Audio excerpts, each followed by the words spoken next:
बिस्मिल्लाहिर्रहमानिर्रहीम। अस्सलाम वालेकुम। I am Atin Nawaz, physics teacher. आज हम देखेंगे न्यूमेरिकल्स, सेकंड हाफ न्यूमेरिकल्स देखेंगे। फर्स्ट 5 हमने लास्ट टाइम कर लिए थे और आज हमने नेक्स्ट 5th न्यूमेरिकल करेंगे। तो 6 न्यूमेरिकल देखेंगे। इसमें कहता है व्हाट आर द डिमेंशंस। तो डिमेंशन हमने फाइंड करनी है। आपको बताया था कि कुछ पॉइंट आपको माइंड में रखने हैं जब भी न्यूमेरिकल्स करने हैं, तो बहुत सिंपल हो जाते हैं न्यूमेरिकल। तो क्या बताया था कि आपने देखना है टॉपिक कौन सा है और क्या फाइंड करना है, क्या गिवन है, और डायग्राम ड्रा करनी है सॉल्यूशन के लिए, फार्मूला क्वेश्चन पता हो। ठीक है, अब इसको लगाते हैं यहाँ पे। What are dimension. तो डिमेंशन हमने फाइंड करनी है एंड यूनिट किसके, ग्रेविटेशन कांस्टेंट जी के, इन दी फार्मूला, इस फार्मूले में। अब इसमें देखते हैं, गिवन डाटा लिखते हैं। नंबर 1 पॉइंट हमें इसमें जो बताया गया है वो गिवन डाटा फर्स्ट हम लिखते हैं, 3 हेडिंग में इसको लिखेंगे। फर्स्ट हेडिंग इसकी गिवन डाटा की है और इसमें हम जो सबसे पहले हमें दिया हुआ वो कहता है, फार्मूला हमें दिया हुआ है F=g m1m2 over are square. इसमें कहते हैं आपने फाइंड करना है ग्रेविटेशनल कांस्टेंट। अब ग्रेविटेशनल कांस्टेंट की डायमेंशन फाइंड करनी है और हमने यूनिट फाइंड करना है। तो इधर ए पार्ट बना लेते हैं डायमेंशन। ठीक है, डायमेंशन को हम यू लिख लेते हैं जी, और इसके ये स्क्वायर ब्रैकेट लगाते हैं डायमेंशन के लिए। दूसरा पार्ट हमने फाइंड करना है यहाँ पे यूनिट ऑफ जी। ठीक है, अब चलते हैं सॉल्यूशन की तरफ। सॉल्यूशन हम करेंगे तो सॉल्यूशन में देखें 3 पॉइंट्स हमारे पास होते हैं।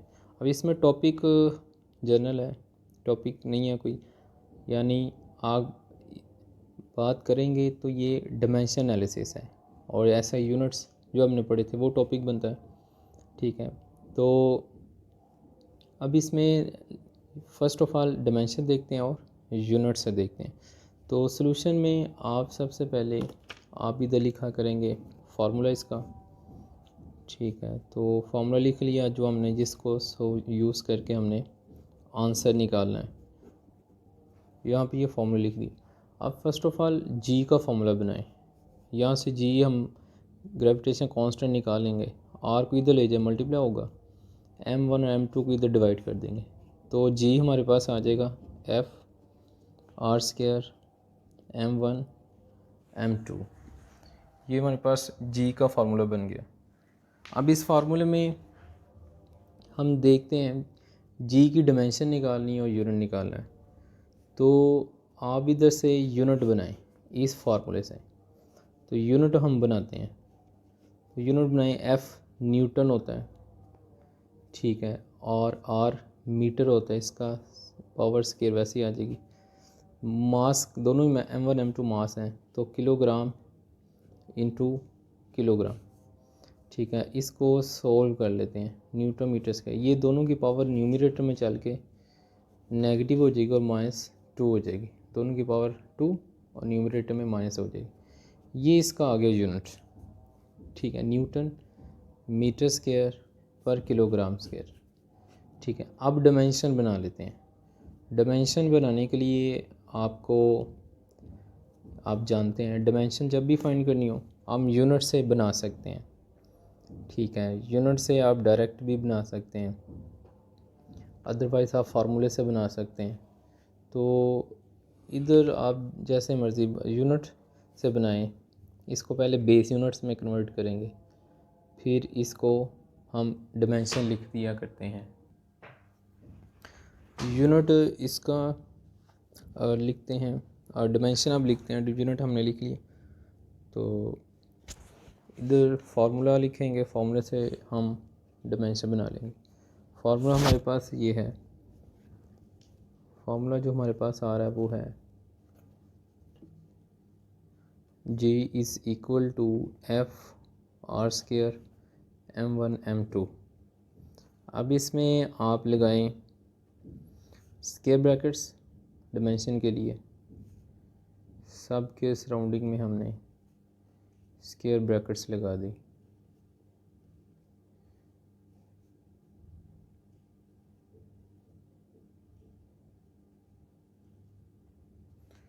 ठीक है, अब ये यहाँ पे स्क्वायर आर का स्क्वायर है, ये वैसे ही रहेंगे। अब जब स्क्वायर ब्रैकेट्स लगाते हैं फिर हम डिमेंशन लिखते हैं। फोर्स की डिमेंशन आपको याद होगी, वो आपने डायरेक्ट लिखनी है m/L⁻²। ठीक है, फिर आर की आपको डिमेंशन याद होगी, आर रेडियस डिस्टेंस आर, यहाँ पे डिस्टेंस की कैपिटल एल होती है। ठीक है, और इसका ये पावर भी है, इस पावर वैसे ही आ जाएगी। और मैस की होती है m, तो दो मैस हैं तो m स्क्वायर हो जाएगा। अब इनको सॉल्व कर लें, एक पावर में से ये एक मैस स्क्वायर में से कैंसिल हो जाएगा। अब न्यूमरेटर में 1 पावर आएगी मैस की, इसको ऊपर ले आएंगे तो ये m पावर -1 आ जाएगा। और ये l क्यूब है और l स्क्वायर है, ये l मल्टीप्लाई होगा तो l क्यूब हो जाएगा। ठीक है, ये l को इससे मल्टीप्लाई कर रहे हैं, l क्यूब हो गया। अब इधर t स्क्वायर रह गया, t पावर -2 रह गई। ठीक है, ये हमने लिख दिया। ये हमारे पास g का आंसर आ गया। g की डायमेंशंस भी हमने फाइंड कर ली। ठीक है, ये हमने 6 न्यूमेरिकल कर लिया। अब चलते हैं नेक्स्ट 7 न्यूमेरिकल की तरफ। 7th न्यूमेरिकल जो हमारे पास दिया हुआ है वो यूँ है, कहता है show that expression VF is equal to VI + AT। ये एक्सप्रेशन दिया हुआ है, इस डायमेंशनली करेक्ट। कहता है बताएं ये डायमेंशनली करेक्ट है। Where VI is the velocity at t is equal to 0। और बता दिया कि ये इनिशियल वेलोसिटी है VI जब टाइम 0 होगा, A is acceleration and VI is the final velocity at time t। ठीक है, ये अब इसका गिवन डाटा लिखते हैं। तो इसका गिवन डाटा हम लिखेंगे तो इसमें अब लिखते हैं फर्स्ट गिवन डाटा। इसमें हमें जो बताई गई है, नंबर 1 बात क्या बताई गई है कि इक्वेशन दी हुई है। ये जो इक्वेशन दी हुई है गिवन डाटा, ये आप लिख लें इधर। ठीक है, इक्वेशन हमें दी हुई है VF is equal to VI + AT। अब इस इक्वेशन में गिवन डाटा दिया हुआ है, अब फाइंड क्या करना है कि ये डायमेंशनली करेक्ट है। ये प्रूफ करना है कि ये डायमेंशनली करेक्ट है, तो इधर लिख लेते हैं डायमेंशनली करेक्ट।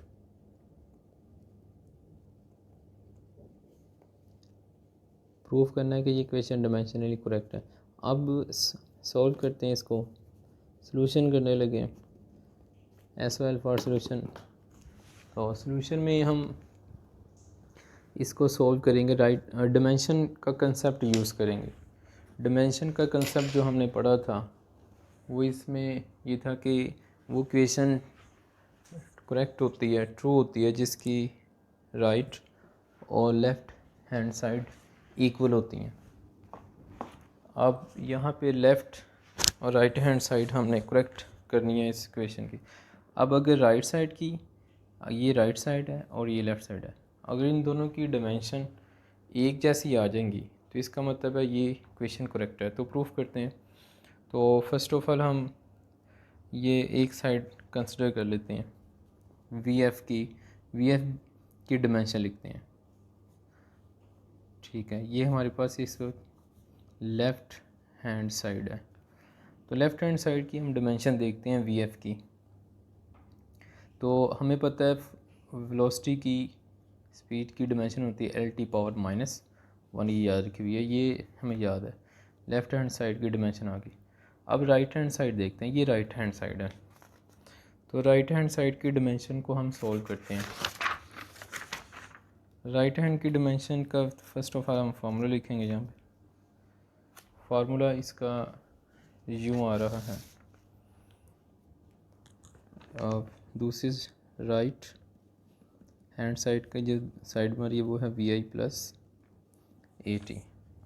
अब यहाँ पे लिखते हैं डिमेंशन, वी आई की डिमेंशन लिखते हैं, वी स्पीड है तो इसकी डिमेंशन होती है L T power -1 plus acceleration की लिखते हैं एल टी पावर -2 तो इसकी डिमेंशन। टाइम आ रहा है, टाइम की डिमेंशन होती है कैपिटल टी। ठीक है, ये हमने डिमेंशन लिख दी। अब इसमें देखें, इसको सॉल्व कर लें ये पावर्स को, ये जो टाइम की ये पावर्स हैं इसे सॉल्व कर लें। टी पावर -2 इधर T1 पावर कुछ नहीं है तो 1 होगी। अब -2 + 1 तो -1 रह जाएगा, तो फिर हम इसको यूँ लिख लेंगे एल टी पावर -1। ठीक है, इस पावर्स को सॉल्व कर लिया, इधर क्या आ जाएगा एल टी पावर -1 वैसे ही आ गया। अब ये दोनों एक जैसे हैं, इन दोनों को ऐड कर लें तो ये हो जाएगा 2LT-1, ये ऐड हो गए। अब ये राइट हैंड साइड आ गई। अब राइट हैंड साइड हम डिमेंशन एनालिसिस देख रहे हैं, तो लेफ़्ट हैंड साइड की हमने बात की थी। लेफ़्ट हैंड साइड जो हमारे पास आ रही थी वो है LT-1।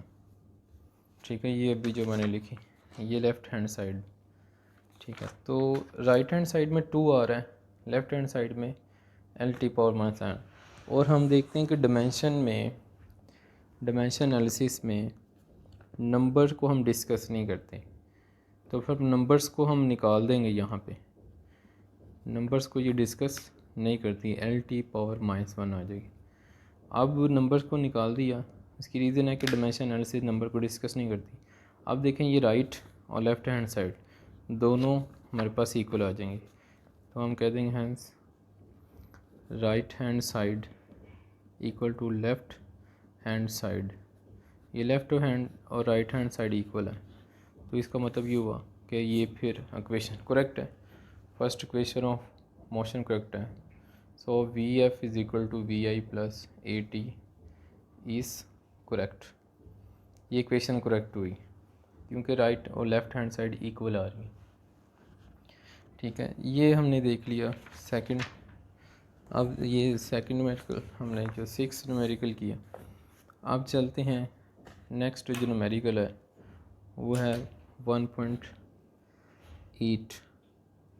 1.8 में कहता है the speed of sound wave through medium by may be assumed to depend on density of medium, modulus of elasticity, which is ratio of stress to strain, reduced by method of dimension, the formula for speed of sound। अब ये एक बात याद रखनी है, हमने यहाँ पे फार्मूला ड्राइव करना है, तो गिवन डाटा लिखेंगे। डिमेंशन एनालिसिस का ये यूज़ है। ठीक है, हमने डिमेंशन एनालिसिस के यूज़ में कहा था कि फार्मूला ड्राइव करेंगे। अब वो फार्मूला हम यहाँ पे ड्राइव करेंगे इस न्यूमेरिकल में। 1.8 न्यूमेरिकल है, इसमें फ़र्स्ट ऑफ ऑल हम गिवन डाटा लिखते हैं। गिवन डाटा में हमें जो बातें बताई हैं उसने, नंबर 1 उसने हमें बताया है कि जो स्पीड ऑफ साउंड है वो एक तो डिपेंड करती है डेंसिटी पे, डेंसिटी को ये रो से लिखते हैं। दूसरा बताया है स्पीड ऑफ साउंड डिपेंड करती है मॉडुलस ऑफ इलास्टिसिटी पे, मॉडुलस ऑफ इलास्टिसिटी को ई से लिखेंगे। और कहता है reduce by method of dimension, dimension method से फार्मूला ड्राइव करना है। The formula of speed of sound, speed of sound का फार्मूला रिड्यूस करना है बाय डिमेंशन मेथड। ये गिवन दिया हुआ है तो फाइंड में लिख लेते हैं। फाइंड में हमने क्या फाइंड करना है, रिड्यूस फार्मूला और speed of sound, speed of sound का हमने फार्मूला ड्राइव करना है। ठीक है, तो ये हमने गिवन डाटा लिख लिया। अब चलते हैं इसके सॉल्यूशन की तरफ। तो सॉल्यूशन में हमने सॉल्व करना है इसको। ठीक है, तो सॉल्व करेंगे तो इसमें देखते हैं, इधर कर लेते हैं सॉल्यूशन हमने करना है इसका। तो राइट और लेफ़्ट सॉरी, अब हमने ड्राइव करना है, इधर डिमेंशन एनालिसिस से हमने ड्राइव करना है। तो सॉल्यूशन में ड्राइव करने का जो मेथड है वो ये होता है कि हम इन दोनों को लिख लेते हैं। ये किस पे डिपेंड करता है? डेंसिटी पे डिपेंड कर रहा है और मॉडुलस ऑफ इलास्टिसिटी पे डिपेंड कर रहा है। जिन पे डिपेंड कर रहा होता है हम इसको पहले लिख लेते हैं, ठीक है। ये इन दोनों पे डिपेंड कर रहा है। फिर दूसरा स्टेप ये होता है कि हम इनकी पावर लगा लेते हैं। मॉडुलस ऑफ इलास्टिसिटी की पावर ए है, डेंसिटी की पावर, ये डेंसिटी की पावर ए और मॉडुलस इलास्टिसिटी की पावर बी। हम पावर ए बी सी जो भी अपनी मर्ज़ी से लगा लेते हैं, ठीक है। फिर यहाँ पे इस प्रोपोर्शनलिटी साइन को रिमूव करते हैं। प्रोपोर्शनलिटी साइन को रिमूव करेंगे तो कांस्टेंट आ जाएगा, और यहाँ पे जो कांस्टेंट आ रहा है उसको जनरली इंग्लिश में हम लिख देंगे, ठीक है। ये हमारे पास इक्वेशन बन गई, ठीक है। उसके बाद आपने इधर करना यह है कि डायमेंशंस लिखनी है सबकी, स्पीड की, डेंसिटी की, मॉडुलस ऑफ इलास्टिसिटी। अब इनकी डिमेंशन आनी चाहिए। स्पीड की जो डिमेंशन होती है ये हमें याद है LT⁻⁻1 होती है।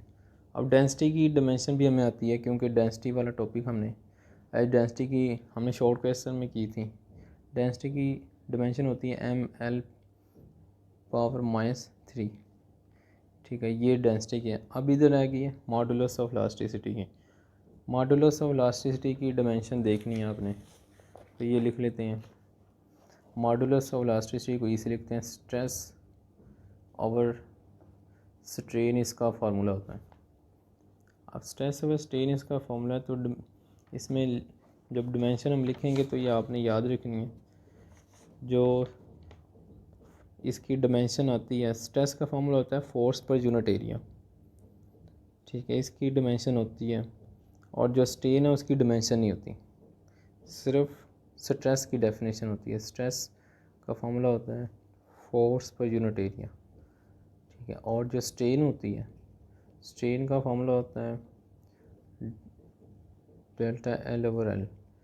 अब देखें इधर तो इसकी डिमेंशन बनेगी, क्योंकि यूनिट आएगा न्यूटन पर मीटर स्क्वायर, इसका यूनिट आएगा। इसका मीटर से कैंसिल हो जाएगी, इधर 9 यूनिट। यहाँ पे अगर हम देखेंगे तो यहाँ पे कोई यूनिट नहीं आएगा, ठीक है। अब यहाँ पे कोई यूनिट नहीं आएगा स्ट्रेन का, स्ट्रेस का होता है, स्ट्रेन का नहीं होता, ठीक है। तो अब लिखते हैं इधर ईज मॉडुलस की डिमेंशन। स्ट्रेस का फॉर्मूला ये है, और इसकी फोर्स पर यूनिट एरिया की अगर ये हम बनाएं तो ये हमारे पास बनती हैं mL⁻⁻1 T⁻⁻2, ठीक है। और स्ट्रेस स्ट्रेन की तो होती नहीं है, ये 1 लिख देंगे। अब ये सिर्फ स्ट्रेस की लिखी है, तो यही हमारे पास मॉडुलस ऑफ इलास्टिसिटी की आ जाएगी। अब ये देखना है कि कैसे है। ये तो डायरेक्ट लिख दी ना, स्ट्रेस की मैंने ये इधर डायरेक्ट लिख दी। फार्मूला होता है स्ट्रेस ओवर स्ट्रेन, स्ट्रेस की मैंने इधर लिख दी, और स्ट्रेन की जगह नहीं है तो वहाँ लिख दिया, तो ये आ गया। अब स्ट्रेस की कैसे आती है वो आप फार्मूला लिखा आपने। स्ट्रेस का फार्मूला क्या आया? न्यूटन पर मीटर स्क्वायर। न्यूटन को बेस यूनिट में लिखें, किलोग्राम मीटर पर सेकंड स्क्वायर होता है, और ये 7 मीटर पर मीटर स्क्वायर। इसको सोल्व कर लें दोनों मीटर को, तो ये आ जाएगा पावर -1, और ये आ जाएगा -1। ये बनाएं, किलोग्राम को कैपिटल M से, मीटर को कैपिटल T से, सेकंड टाइम का यूनिट है कैपिटल T से, तो ये इसकी फोर्स की और स्ट्रेस की बन गई। जो ये स्ट्रेस की आ रही, और जो स्ट्रेस की होगी वही इलास्टिक मॉडुलस की होगी, क्योंकि अभी बताया मॉडुलस ऑफ इलास्टिसिटी का ये जो फार्मूला होता है हमारे पास, इस फार्मूले में अगर देखें तो स्ट्रेस की होती है, स्ट्रेन की होती नहीं। तो स्ट्रेस की क्या आ रही है? किलोग्राम पर मीटर mL⁻⁻2। तो यही इसकी जो स्ट्रेस की होगी वही मॉडुलस ऑफ इलास्टिसिटी की होगी, क्योंकि स्ट्रेन की तो डिमेंशन नहीं होती। अच्छा, हमने देखा, ये हमने इक्वेशन लिखी थी इधर, यहाँ पे इस इक्वेशन में हमने वी की देख ली, डेंसिटी की देख ली, और ई की हमने ये डिमेंशन निकाली, ठीक है। अब ये पुट करेंगे डिमेंशन सारी इक्वेशन 1 में पुट कर देंगे। इक्वेशन 1 में पुट करते हैं। इक्वेशन 1 इधर लिख लेते हैं दोबारा। इक्वेशन 1 जो हमारे पास थी वो है क्वेश्चन 1 हमारे पास है v is equal to constant, ठीक है, into density power a modulus power b। अब यहाँ पे लगाते हैं हम डायमेंशन, v की डायमेंशन, डेंसिटी की डायमेंशन। अच्छा, नेक्स्ट स्टेप में कर लेते हैं, v डायमेंशन कांस्टेंट और डेंसिटी डायमेंशन, इसकी पावर है, इसको पावर को बाहर लिख लेते हैं। मॉडुलस वेलोसिटी की डायमेंशन, पावर को बाहर लिख दिया। अब लिखते हैं डायमेंशन, v की स्पीड की डायमेंशन होती है lt पावर -1 और कांस्टेंट वैसे ही लिखेंगे, और डेंसिटी की डायमेंशन होती है m l पावर -c और ये पावर वैसे ही है। मॉडुलस वेलोसिटी की भी हमने भी डायमेंशन निकाली और डायमेंशन है m l power -1 t power -2 और इस सब की पावर b आ रही है, ठीक है। अब यहाँ पे आपने क्या करना है, इन की पावर्स को आप ओपन कर लें। फार्मूला ड्राइव करने के लिए हमें पहला स्टेप में क्या करना है, पावर्स की, ये पावर की वैल्यू फाइंड करनी है। पावर की वैल्यू फाइंड करने के लिए हम ये सॉल्व कर रहे हैं, तो m की पावर इधर आ जाएगी a, ठीक है। इधर l की पावर क्या हो जाएगी, l पावर -3a और इधर भी ये पावर ओपन कर लें, ठीक है, इधर ओपन कर लें। इधर b m से मल्टीप्लाई होगा तो इधर m की पावर आ जाएगी b और l की पावर आ जाएगी -b, ठीक है, और t की पावर आ जाएगी t और -2b। अब ये आप जो एक जैसी वैल्यूज हैं उनको कंबाइन लिख लें। कंबाइन लिखते हैं, मैस आ रहा है, इनको एक ही ब्रैकेट में लिख लेते हैं m और इनकी पावर बेस सेम है तो पावर्स ऐड हो जाएंगी। ये a है और ये b है, ये जगह a प्लस b। अब दूसरी तरफ इधर देखते हैं तो l भी सेम बेस है, इनकी पावर भी ऐड हो जाएंगी। l को भी एक ही ब्रैकेट में लिखा और पावर ऐड कर लेते हैं, यह जगह -3a